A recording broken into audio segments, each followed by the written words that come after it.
1995년에 제가 고등부 충무교사로 봉사하고 있을 때입니다. 그때는 집사였습니다. 수련회 한 주 전이 되어서 광고 시간에 학생들에게 수련회를 참여하라고 이렇게 동무하고 있을 때인데, 저 학생들이 앉아있는 그 뒤편에서 나는 수련회 절대로 안 가! 하고 아주 큰 소리로 찬물을 끼얹는 소리가 들렸습니다. 최재우라고 하는 고3 학생이었습니다. 그때 저도 의도하지 않게 그 학생에게 경고하는 말이 나갔습니다. 오랜 세월이 지나서 정확한 워딩은 아니지만 이런 의미였던 것은 분명합니다. 너 이번 수련회 참석하지 않으면 하나님께서 너를 벌하실 것이고 내 앞날에 치명적인 해를 입을 것이다. 학생한테 너무했나요? 이 말을 하고서 저도 당황스럽습니다. 우리 여기 지금 있는 분 중에 그 친구를 아는 친구들도 있어요. 사실 이 말을 하고 당황스럽지만 제가 이 말을 함으로 인해서 재우가 과연 수련회에 올까 안 올까 학생들과 교사들 사이에서 굉장히 관심사가 돼버렸습니다. 재우라는 학생이 왔을까요? 네. 저는 수련회 출발하는 날 재우가 왔을까 안 왔을까 이게 제일 아주 신경이 곤두세워 있어. 안 오면은 내 말이 정말 저주가 돼갖고 그 아이에게 임하면은 이게 좀 큰 걱정이다 이렇게 생각이 됐기 때문에 그렇습니다. 배낭을 메고 수련회에 참여하려 아무렇지도 않게 해맑게 오는 재우를 보고 안심이 되었습니다. 고등부 수련회는 말씀과 열정적인 통성기도의 시간으로 대부분 채워졌습니다. 통성기도 시간에 교사들은 연약한 학생들을 돌아가면서 이렇게 붙들고서 기도해 주고는 했습니다. 개인별로 통성기도가 한참 진행 중이었는데 그래도 이게 기도가 이렇게 멈춰지지 아니하고 계속 기도가 이어지는 거예요. 그때 재우가 다급하게 저한테 막 달려오는 겁니다. 다급한 소리로 선생님 기도하려고 하는데 기도가 안 돼요. 저 좀 기도해 주세요 하고 저한테 온 겁니다. 제 반도 아니었거든요. 그래서 부탁하는데 어떻게 합니까? 온 힘을 다해서 재우를 붙들고 기도해 주었습니다. 그때 재우도 드디어 기도의 문이 열려서 함께 통성으로 기도할 수 있었습니다. 후에 재우는 수련회가 끝날 무렵쯤 간증자로 나섰습니다. 사실 자기는 고3인데 방탕하기 그지없는 생활을 했다고 하는 것입니다. 공부한답시고 나가갖고 새벽까지 술을 마시는 것이 비일비재했고 형식적으로 부모님이 집사님이니까 어쩔 수 없이 교회에 나왔던 것이라고 했습니다. 그러니까 교회 수련회에 참여하고자 하는 마음이 없는 것은 너무나도 당연한 것이었죠. 그런데 그 경고의 말을 듣고서 두려움이 밀려와서 수련회에 참여했는데 철저하게 회개하고 새 길을 걸어가기로 결심하게 되었다는 것이었습니다. 저는 그 후에 재우가 신앙생활을 어떻게 했는지 잘 모릅니다. 그러나 이 여름 수련회의 그의 경험은 그의 인생에서 기억되어져서 하나님께서 자기를 사랑하신다고 하는 이정표가 되었을 것이고 혹 넘어졌을 때라도 회개하고 돌아올 신앙의 추억이 되었을 것은 분명할 것입니다. 저는 그래서 이 95년 수련회에서 재우를 기억합니다. 그런데 이 수련회에서 또 25년의 세월이 흘렀음에도 불구하고 기억되는 또 하나의 학생이 있습니다. 수련회 기간 동안 제가 맡은 것이 고3 반이었는데 그때 여학생 하나가 있었는데 통성기도 시간에 저는 거의 그 학생에게만 집중해서 붙들고 기도해 주었습니다. 그것은 정말 지나고 나니까 일반적인 것은 아니었습니다. 대부분의 교사들은 학생들을 돌아가면서 짧게 이렇게 기도해 주었는데 저는 거의 이 학생만 붙들고 기도해 줬어요. 그러니까 부장선생님이 이문남 선생님은 거의 이 학생만 붙들고 계속 기도했다고 이렇게 평할 정도로 그렇게 했던 것입니다. 제가 왜 그렇게 이 학생만 위해서 기도했는지 이유가 없었습니다. 재우의 경우는 그를 위해서 얼마간 힘써 기도해 주어야 할 그런 상황이라도 있었는데 이 학생의 경우는 그냥 그렇게 집중해서 기도해 준 것입니다. 그런데 이것이 우연이 아니라 하나님의 계획하심이었습니다. 저는 이후 이 학생이 어떻게 살아왔는지 역시 모릅니다. 그런데 그 학생에게 2018년도 12월 20일 날 카톡으로 연락이 왔습니다. 제 연락처를 못 들으니까 제 지인을 이렇게 초대하는 형식으로 이렇게 해가지고서 모르는 분은 그냥 알아들으세요. 그 카톡이 왔어요. 그 카톡을 제가 직접 보여드립니다. 이문남 목사님 안녕하세요. 제가 고3 때 하계 수련의 조 선생님이셨는데 그때 선생님께서 저를 위해 기도 많이 해주셔서 감사한 마음 갖고 있었어요. 20년도 넘는 일이라 혹 기억이 안 나실 것 같은데 제가 고3 때니까 1995년이에요. 제가 기억이 안 날까봐 걱정을 하신 것 같은데 그때 제가 수련회 프로그램도 제가 세웠고 수련회 보고서도 제가 썼고 그래가지고서 잘 기억하고 있습니다. 그래서 제가 기억난다고 했더니까 이어서 이렇게 카톡이 왔습니다. 네, 기억하시네요. 수련회 기간 내내 기도해 주셔서 저도 종종 감사한 마음이 들었어요. 신학을 하고 전도사 사역을 하면서 이렇게 사역자로 있을 수 있는 게 어쩌면 목사님의 기도가 바탕이 되지 않았나 이런 생각을 하기도 했어요. 탄자니아 선교사로 나가려고 준비하고 있는데 시간이 되실 때 찾아뵙고 싶어요. 선교사로 나가려는데 찾아뵙고 싶다. 이게 뭔가 저희가 있죠. 이리하여 저는 이 학생을 만날 수밖에 없었습니다. 결혼을 하여서 이제 남편과 함께 찾아왔습니다. 그 학생의 이름이 뭐라고요? 홍혜경이고 이미 선교사로 짐바브웨에 다녀온 바도 있는 상태였습니다. 함께 평소에는 잘 먹지 않는 비싼 어리탕을 먹었습니다.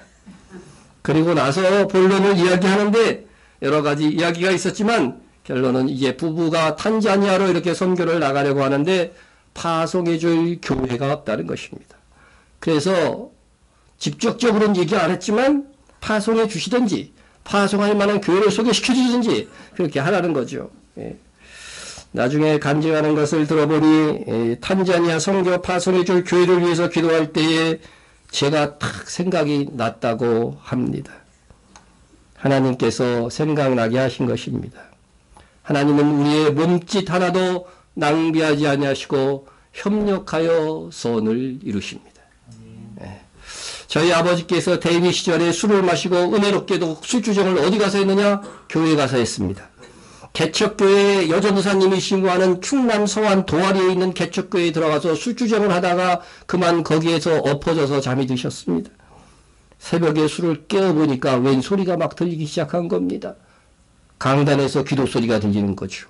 그 당시에는 개척교회라 여전사님이 가만히를 깐 그 강단에다가 거기서 기도하고 있었는데 술은 깼지만 그래도 체면이 있는지라 기도 중이라 나가지 못하고 할 수 없이 기도 소리를 듣고 있었는데 여전도사님이 이렇게 기도하더라는 것입니다. 하나님 이와 같은 술주정뱅이도 회개하여 주의 종이 되게 하옵소서. 우리 아버님은 당시 술주정뱅이라는 말에 기분이 나빴다고 합니다.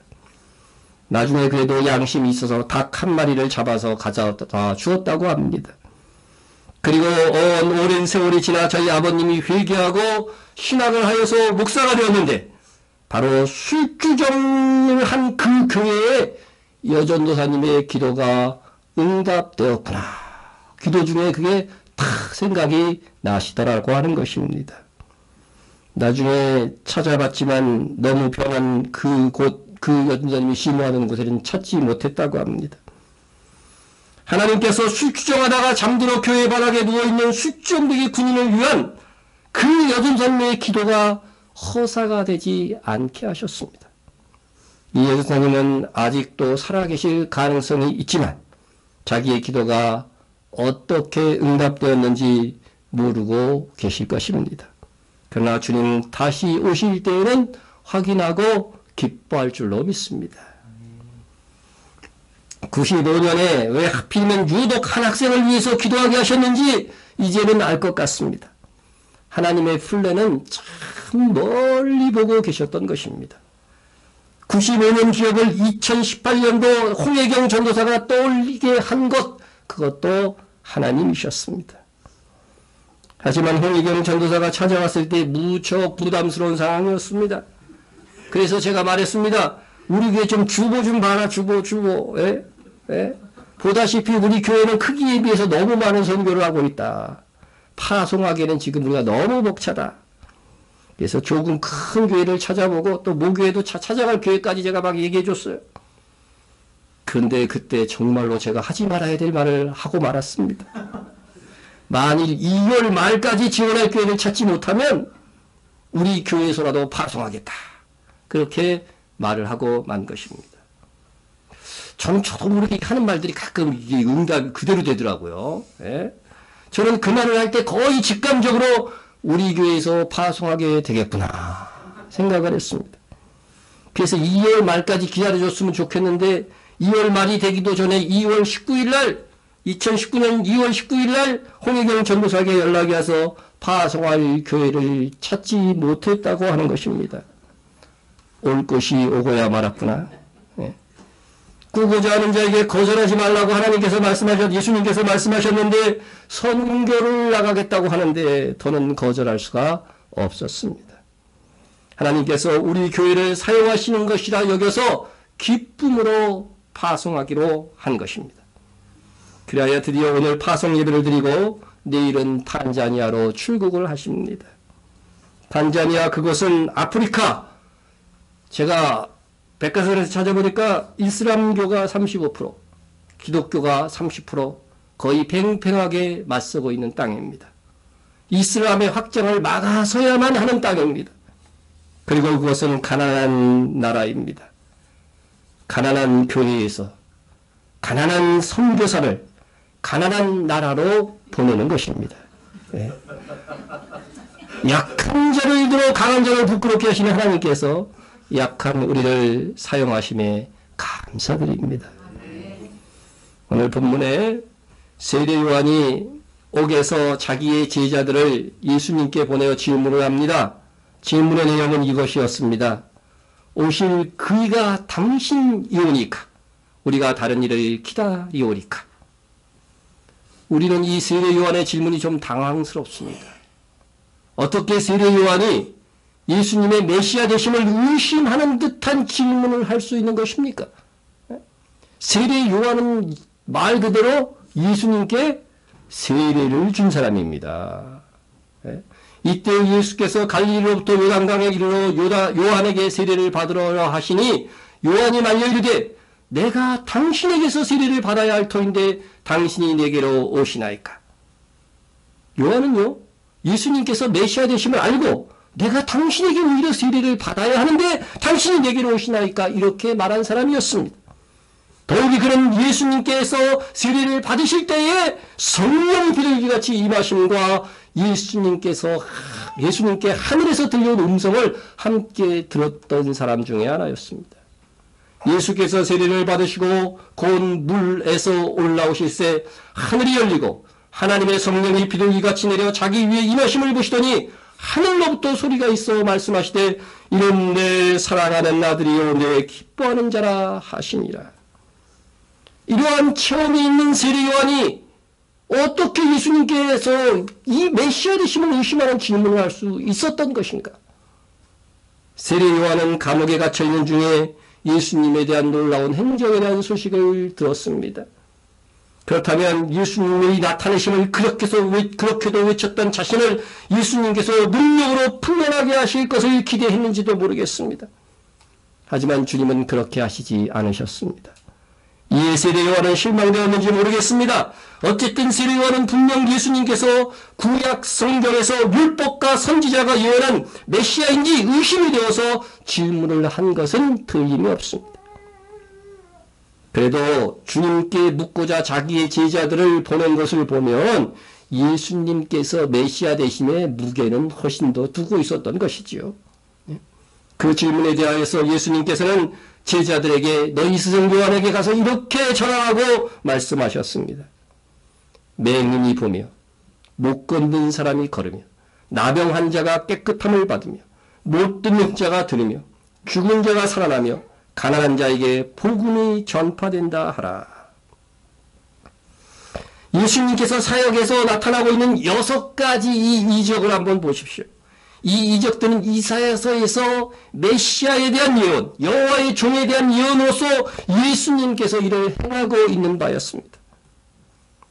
요한의 제자들에게 이를 보고 전하라고 하는 것입니다. 그렇다면 구약 성경을 잘 알고 있는 요한이 내가 메시아라고 하는 것들을 확신하게 될 것이라고 하는 의미겠죠. 언제나 성경은 예언을 기준으로 판단해야 됩니다. 오늘날 수많은 거짓 선지자들이 일어나 외치고 있지만 말씀을 깊이 정확하게 살피면 우리가 다 분별해낼 수 있는 것입니다. 예수님이 오시기 전에 누가 맹인의 눈을 뜨게 한 적이 있었습니까? 예수님이 오시기 전에 누가 못 걷는 사람이 걸었던 그런 놀라운 치유의 사역이 있었나요? 벙어리가 듣게 되는 놀라운 이적이 있었나요? 나병 환자가 고침을 받고 죽은 자가 살아나는 일은 구약 시대에 있었지만 이 역시 메시아가 오셔서 행할 일의 모형과 같은 사건이었습니다. 이 모든 이적들을 예수님은요 다 행하셨습니다. 모두. 구약의 선지자들은 그 중에 일부를 행한 적은 있었지만 예수님은 그 모든 이적들을 이 땅에 오셔서 다 행하신 것입니다. 그런데 예수님께서 이 많은 이적을 행하심에도 불구하고 모든 사람들이 예수 그리스도를 믿은 것은 아니었습니다. 당시에 예수님께서 이러한 이적을 행하며 복음을 전파하는데도 믿지 않는 사람들이 있었습니다. 그들은 주로 부자였고 기득권층이었고 하나님에 대하여 가장 잘 안다고 하는 자들이었습니다. 주님께서 요한의 제자들을 두고 말씀하십니다. 누구든지 나로 말미암아 실족하지 아니하는 자는 복이 있도다 하시니라. 예수님 때문에 감옥에 갇혔다고 실족하지 말라고 하는 것입니다. 나중에 예수님이 십자가에 못 박혀 돌아가시자 그들은 예수님이 이스라엘의 왕이 될 줄로 알았는데 십자가에 못 박혀 돌아가자 어떻게 됐습니까? 대부분의 이스라엘 사람들이 여기에 실족한 겁니다. 실족해서 영생의 복을 얻지 못한 거죠. 예? 감옥에 갇혔는데도 아무 도움이 없는 것처럼 보여도 너희 스승 요한에게 전화를 하는 것입니다. 낙심하지 말라고 하는 것입니다. 예? 끝까지 예수님의 그리스도의 있음을 믿으면 복이 있으리라. 이 말씀은 여기 있는 우리 모두에게도 적용되는 말씀입니다. 마지막 시대의 멸망의 아들 적그리스도가 박해를 시작하면 성도의 권세가 깨지기까지 할 것이라고 했습니다. 그때는 더 이상 하나님의 보호하심이 없을 것입니다. 그때가 우리 시대에 올 가능성이 높습니다. 그렇다 할지라도 우리는 그리스도로 인하여 실족하지 말아야 합니다. 주께서 곧 오실 것이기 때문입니다. 오셔서 참고 견디고 사모한 자들에게 복을 주실 것입니다. 그런데 다시 5절 말씀을 봅니다. 예? 맹인이 보며 못 걷는 사람이 걸으며 나병 환자가 깨끗함을 받으며 못 듣는 자가 들으며 죽은 자가 살아나며 예수께서 그리스도심을 증명하는 5가지 예언은 다 이적이었습니다. 그런데 6번째로 예수님의 그리스도 되심을 증명하는 것은 예수님께서 말씀을 전파하시고 이적을 베푼 결과 예수 그리스도를 믿는 사람들이 누구였는가를 가리키는 말씀입니다. 가난한 자에게 복음이 전파된다 하라. 예수님의 말씀과 이적을 똑같이 보고서 복음을 믿는 사람들은 주된 무리가 누구였다고요? 가난한 자들이었다고 하는 것입니다. 예? 성경에는 예수님께서 복음을 전하실 때에 주로 누가 하나님의 아들이신 예수 그리스도를 믿게 될 것인가 이것에 대하여서 예언되어져 있다고 하는 사실입니다. 예? 부자 중에서도 예수 믿은 사람들이 있죠. 그러나 주된 사람들은 누구였어요? 가난한 자들이었다고 하는 것입니다. 메시아에 대한 구약성경 이사야서 61장 1절의 예언을 보십시다. 주 여호와의 영을 내게 내리셨으니 이는 여호와께서 내게 기름을 부으사 가난한 자에게 아름다운 소식을 전하게 하려 하심이라.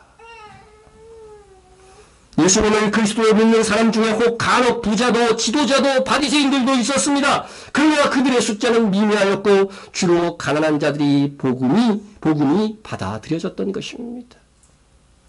우리는 오늘 이 말씀을 갖고 또 찬양까지 그죠? 이 말씀을 가사로 한 찬양까지 들었습니다.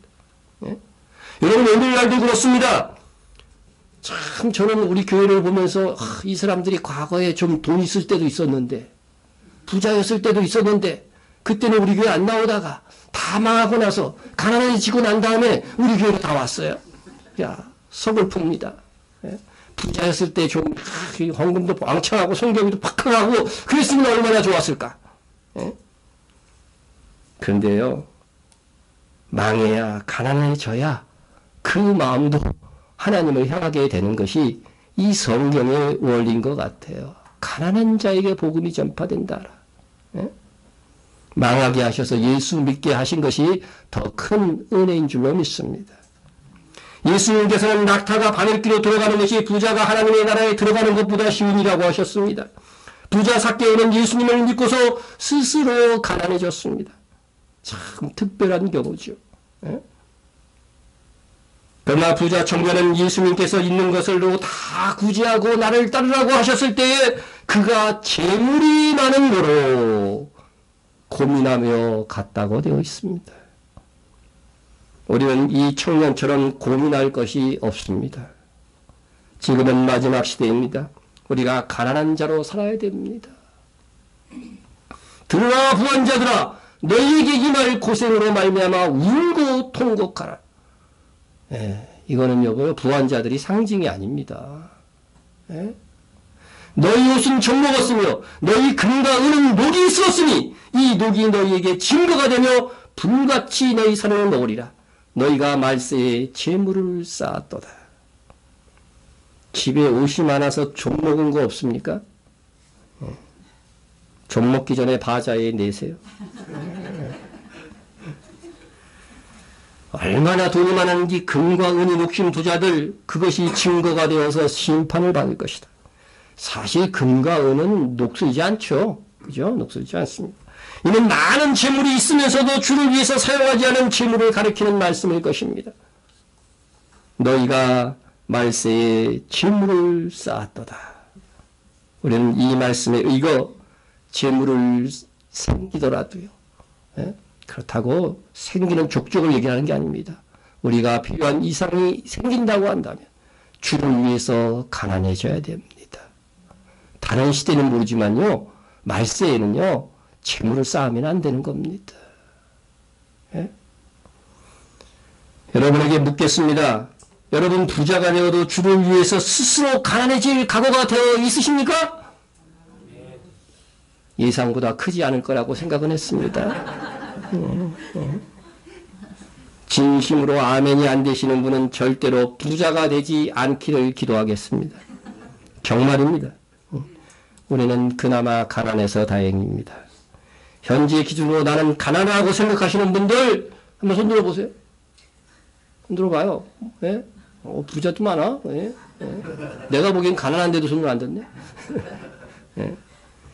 여러분 우리 교회는요 집을 가진 사람이 없어요. 이렇게 통일성 있는 교회도 찾기 힘듭니다. 그러나 우리는 다 11조하고 선교에 힘쓰고 있습니다. 하나님께서 보내는 선교사로 우리 교회와 성도들을 쓰고 계신 것입니다. 아마 교회 성도 수에 비교해서 선교 제일 많이 하는 교회는 우리나라에서 우리 교회가 1등이 아닐까 생각이 좀 들어요. 앞으로 있으면 한번 조사해 보세요. 예? 이 선교에 오신 분들 있으니까 한번 조사해 보세요. 예? 우리 이스라엘만 한 달에 한 200만 원씩 하거든요. 그 외에도 우리 주변에 있는 거 한번 보십시오. 예? 예? 여러분 이 정말 달리는 말에 채찍질 한다고 하나님께서는 우리를 다시 격려하시며 기회를 주셨습니다. 착하고 충성된 종아. 착하고 충성된 종아 하고서 돈을 많이 주신다고 하면 참 좋았을 텐데 뭐라고 그러셨어요? 내가 적은 일에 충성하였으며 내가 많은 것을 내게 맡기리니 내 주인의 즐거움에 참여할지어다. 더 많은 것을 맡겨주시고 주님 나라 임할 때 더 크게 큰 구호를 맡아서 왕노릇하게 될 것입니다. 가난한 성도 여러분, 우리 주님의 즐거움을 가지고 기쁨으로 감당합시다. 주님께서 가난한 자에게 복음이 전파된다 하셨는데 이 복음은 원래 가난한 자들에게 더 수용적일 수밖에 없다는 것입니다. 임순경, 홍혜경 선교사는 정말 가난한 선교사입니다. 집도 없거니와 혹시 집 있어요? 없죠. 지금 엄마한테 얹혀가는 주제에 집도 없거니와 선교는 가고 싶은데 성경률과 구비되지 않아서 고민했던 선교사입니다. 파송받아 가는 것들도 가난한 나라입니다. 유유상종이라는 말처럼. 예? 다음 대가에서 제가 탄자니아에 대한 설명을 찾아봤는데 이렇더라고요. 출생률이 매우 높아 국민의 2분의 1이 15세 미만이다. 주로 농업에 기반을 둔 중앙계의 경제체제의 개발도상국이나 식량 부족 상태이다. 황금 작물 생산을 위축하면서까지 돈 되는 그 작물을 위축하면서까지 정책적으로 식량 작물 재배를 장려하나 개선될 기미가 보이지 않고 있다. 아마 우리 선교사도 배불리 못 먹을 것 같아요. 예? 거기에다가 학교를 세워서 선교하기를 목표로 하였는데 국민의 절반 이상이 15세 미만이라니까 황금어장입니다. 황금어장이에요. 예? 그렇게 먹을 것이 부족한데도 출생률이 높은 것을 보니 부부관계는 굉장히 좋은 나라인 것 같습니다. 하지만 15세 미만이 절반 이상이라고 하는 것은 가난하고 열악한 환경 속에서 대부분 일찍 죽는다는 것을 의미하기도 합니다. 마땅히 행할 길을 아이에게 가르치라. 그리하면 늙어도 그것을 떠나지 아니하리라. 이 어리고 무지한 영혼들이 이슬람에 물들지 않고 복음을 받아들이도록 하여야 할 것입니다. 하나님께서 이 가난한 자들을 위하여 우리의 귀한 두 선교사를 그 땅으로 보내십니다. 우리 기도와 물질로 지원하여 하나님의 나라에 함께 기여합시다. 주님 오실 때가 머지않았습니다. 우리가 이 선교사역을 잘 감당하면 그날에 주께서 우리의 수고하는 비교가 되지 않을 상을 주실 것입니다. 기도하겠습니다. 사랑과 은혜가 풍성하신 하나님, 우리를 사용하사 땅끝까지 복음을 전하시려는 하나님의 열심이 오늘 여기에 있습니다. 머나먼 땅 탄자니아로 향하는 두 선교사와 그 자녀를 축복합니다. 하나님의 영으로 인도하사 머물 곳과 일할 곳과 위로할 가난한 자들을 예비하사 하나님의 사랑을 베풀게 하옵소서. 보내는 우리들도 은혜로 함께하사 기도하게 하시며 힘써 지원하게 하시사 합력하여 선을 이루게 하옵소서. GP 선교회도 함께하사 합력하여 선교사역을 돕게 하시어 탄자니아를 향한 주의 기식 계획하심을 성취하옵소서. 예수님의 이름으로 기도드립니다. 아멘. 이 시간은 우리 두 선교사에게 우리 GP 선교의 대표 되신 우리 김동건 목사님 나오셔서 우리 임명장 수여 있겠습니다.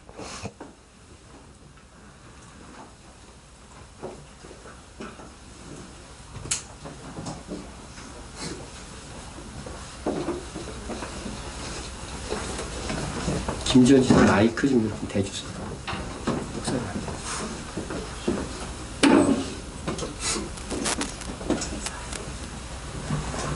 임명장 수여에 앞서가지고 먼저 서양문을 받도록 하겠습니다.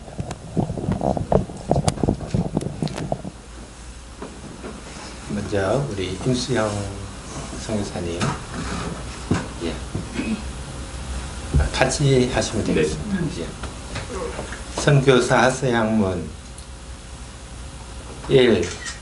귀하는 선교사의 직무를 수행하기 위하여 탄자니아 주재 선교사로 파송받게 된 것을 하나님의 부르심으로 알고 충심으로 이 부르심에 응하시기로 작정하십니까? 아멘. 귀하는 선교사의 직무를 받는 것은 오직 하나님의 영광과 영혼들의 구원을 위한 주님의 지상명령인 줄로 믿고 자신을 죽이고 그리스도만이 사는 선교사의 삶을 살기로 작정하십니까? 네. 귀하는 선교사로서 복음 전하는 일을 위하여 받게 될지도 모르는 어떤 박해와 핍박 가운데서도 그 나라 백성을 사랑하며 그리스도인의 말과 행위로서 부름에 합당한 충성스러운 삶을 살기를 작정하십니까? 네. 귀하는 본 글로벌 파트너스 선교회의 선교사로서 헌장과 운영 규칙을 준수함으로써 온 세계에 잃어버린 영혼을 찾아 구원하는 일에 협력하여 일하기로 작정하십니까? 네. 네, 2019년 4월 7일 여기 서명을 하셔요.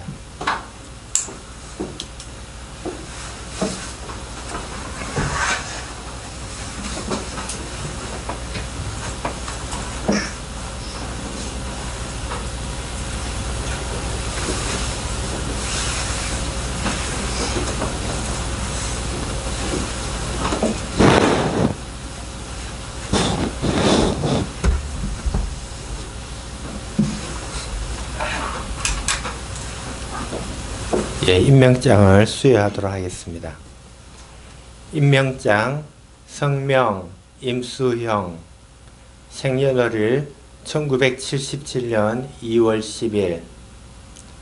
위 사람은 본 GP 한국선교회 헌장과 운영 규칙에 따라 적법히 서약하였으므로 본 선교회 탄자니아 주재 선교사로 임명함.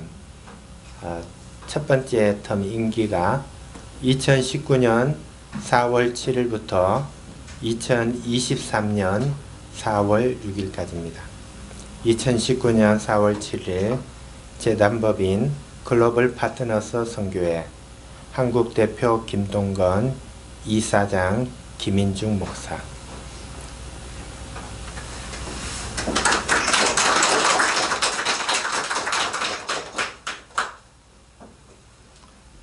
임명장, 성명, 홍혜경, 생년월일 1978년 1월 26일. 위 사람은 본 GP 한국선교회 헌장과 운영 규칙에 따라 적법히 서약하였으므로 본 선교회 탄자니아 주재 선교사로 임명함. 임기 2019년 4월 7일부터 2023년 4월 6일. 재단법인 글로벌 파트너스 선교회 한국 대표 김동건, 이사장 김인중 목사.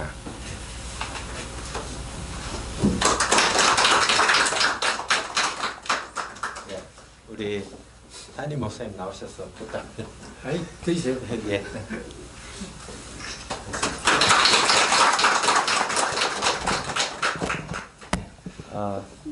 사진을 나중에 찍을까요? 예. 그대로 앉으세요, 선교사님들. 예, 여기 앉으시고. 제가 기도해야 되니까 파송기도.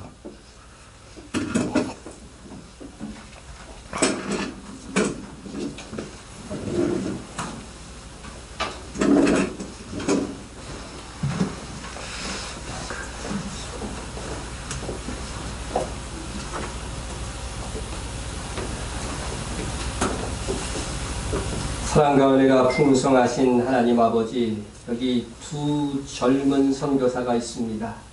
그 이름 임수영, 호갱혁입니다. 하나님의 사랑하심으로 인하여 탄자니아를 마음에 품게 하심을 감사합니다. 이제 갈 길을 알지 못하고 나아갑니다. 하나님께서 가난한 영혼들을 만나게 하여 주시고 하나님께서 택하신 영혼들을 만나게 하여 주옵소서. 특별히 어린 영혼들 만나게 하여 주셔서 어릴 때부터 하나님을 알고 믿고 예수 그리스도를 영접하는 역사하심으로 채워주시옵소서. 이제 성삼위 하나님의 이름, 성부와 성자와 성령의 이름으로 주의 사랑하는 임수형 홍혜경에게 탄자니아 선교사로 임명 파송하노라. 아멘. 예수님의 이름으로 기도드립니다. 아멘.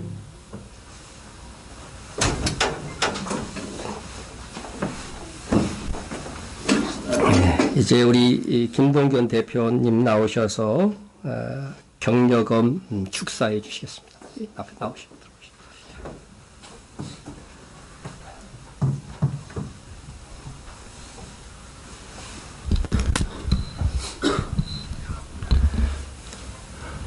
오늘 우리 임수영, 홍혜경 선교사님 가정 파송 예배를 허락해 주신 우리 이문남 담임 목사님, 또 주신길 교회 모든 성도님들께 진심으로 감사드립니다.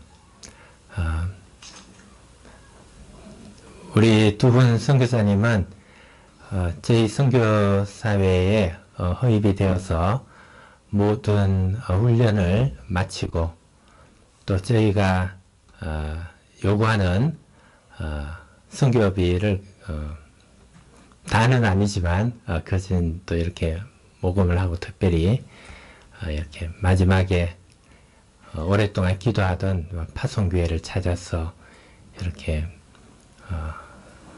꿈에도 그리던 탄자니아로 갈 수 있게 되어서 너무나 감사합니다. 내일 밤에 출국하게 되는데 사실 아직도 비자 문제나 현지에 가서 정착하고 또 협력해야 되는 정말 산 넘어 산의 그런 또 어려움들이 있습니다. 저 역시도 15년 전에 태국에 들어갈 때 참 편도 항공권을 끊어가지고 이 5식구가 들어갈 때 참 공항에서 이게 왕복이 아니면은 왕복 항공권이 아니면 입국이 안 된다는 이야기를 듣고 참 비행기 안에서 내내 기도했던 그런 것들이 있습니다. 그러나 지난 15년 돌아보면은 참 하나님께서 좋은 길을 주시고 주님께서 허락하신 그 길을 또 부족하지만 힘차게 달려오게 하신 것을 기억하면서 우리 임성교사님 가정을 제가 기쁜 마음으로 떠나보냅니다. 오늘 이렇게 예배 드리면서 우리 담임 목사님 너무 재미있고 또 짧은 시간이지만 말씀 들으면서 참 우리 담임 목사님 너무 사랑스럽고 제가 여기 매주 와서 예배 드리고 싶다 이런 마음이 들고 성도님들 또 특성하시고 예배 드리는 모습 보니까 너무 마음이 기쁘고 안심이 됩니다. 제가 태국에 사역하면서 저같이 연약한 자가 어떻게 선교사역을 할 수 있을까 돌아보면은 정말 한국교회의 기도가 있었기 때문이다 이런 것을 고백합니다.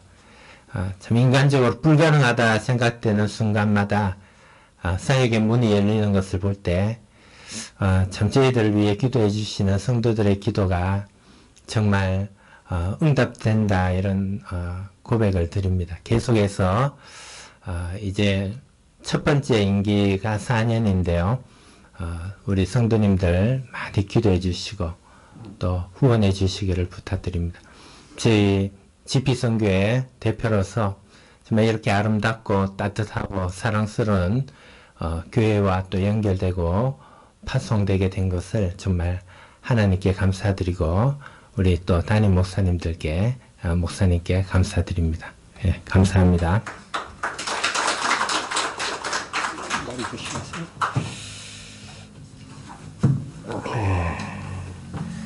우리 GP 선교인 우리 김근건 선교사도 우리 이스라엘을 우리에게 소개해 주셔서 5교회와 연결시켜 주셨던 김근건 선교사도 우리 GP 선교회 소속입니다. 우리 다 같이 파송 찬양